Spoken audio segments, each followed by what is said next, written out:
So this is the first time we're doing this. We're going to try to answer questions, maybe one a week, will depend on how much time we have. Yeah.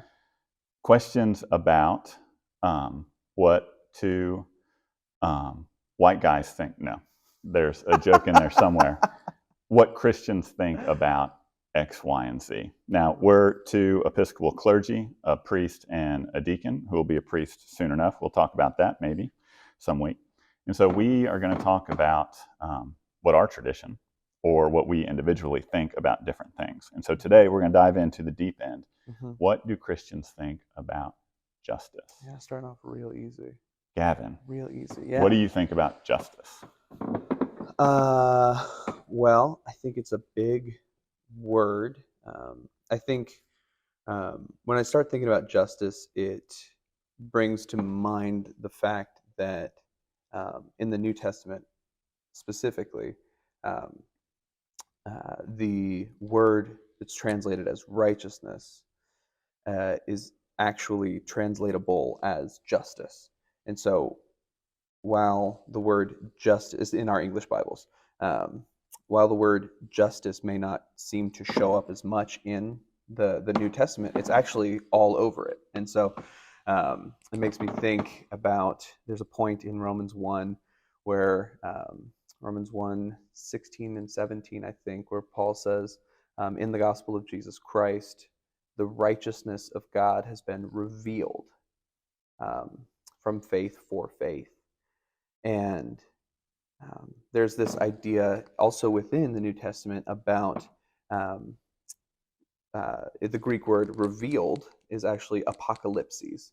And so big, scary word, apocalypse. But that's just a revealing. And so we think about an apocalypse as this world-changing, world-transforming event. And that's what the revealing of God in Jesus Christ is. And so with the gospel of Jesus Christ and the justice of God being revealed in the person and work of Jesus Christ, being apocalypsed in the person and work of Jesus Christ, we see in the life, death, and resurrection of Jesus the very justice of God that's transforming the entire world. So, yeah, God's justice, it's easy to think about that as righteousness, being made right. Mm-hmm. The world turns upside down, which is actually right side up. Mm-hmm. How does that get so misconstrued in how we think about justice here? Because I think, a guy runs into me, I want this guy to pay.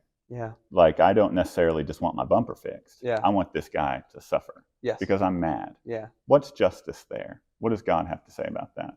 That's maybe one of the hardest parts about being a Christian, honestly, is that because we understand ourselves to be those who have been saved, who have received the free gift of mercy and salvation, who don't deserve it, tying ourselves to that wagon, like pledging our allegiance to Jesus Christ, the God revealed in Jesus Christ that we serve, means that justice actually looks like us not holding that grudge, truly giving up the right to be right, by the standards of our day, by the standards of all days, really, except God's days.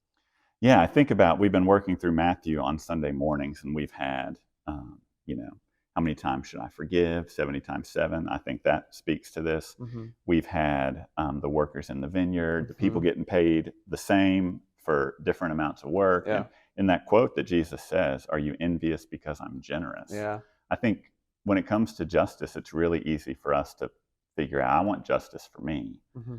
and you get what you deserve. Yes. I want the mercy for me because I know me, and I know, like, I didn't intend to hit your bumper. I know that I wasn't trying to do anything, and I know that I screwed up your whole day, and I'm really sorry. But I know for me, I would like that free gift of mercy would be such a weight off. And the fact that we believe that our God took on not just that weight, but every weight. And then took that on, died, and got back up, is this justice of God, that God can take on the world's form of justice and still, Paul uses the term put the powers and principalities of death, of violence, of sin, of shame to open shame by taking them on, by playing by their rules and still beating them. That's the justice of God.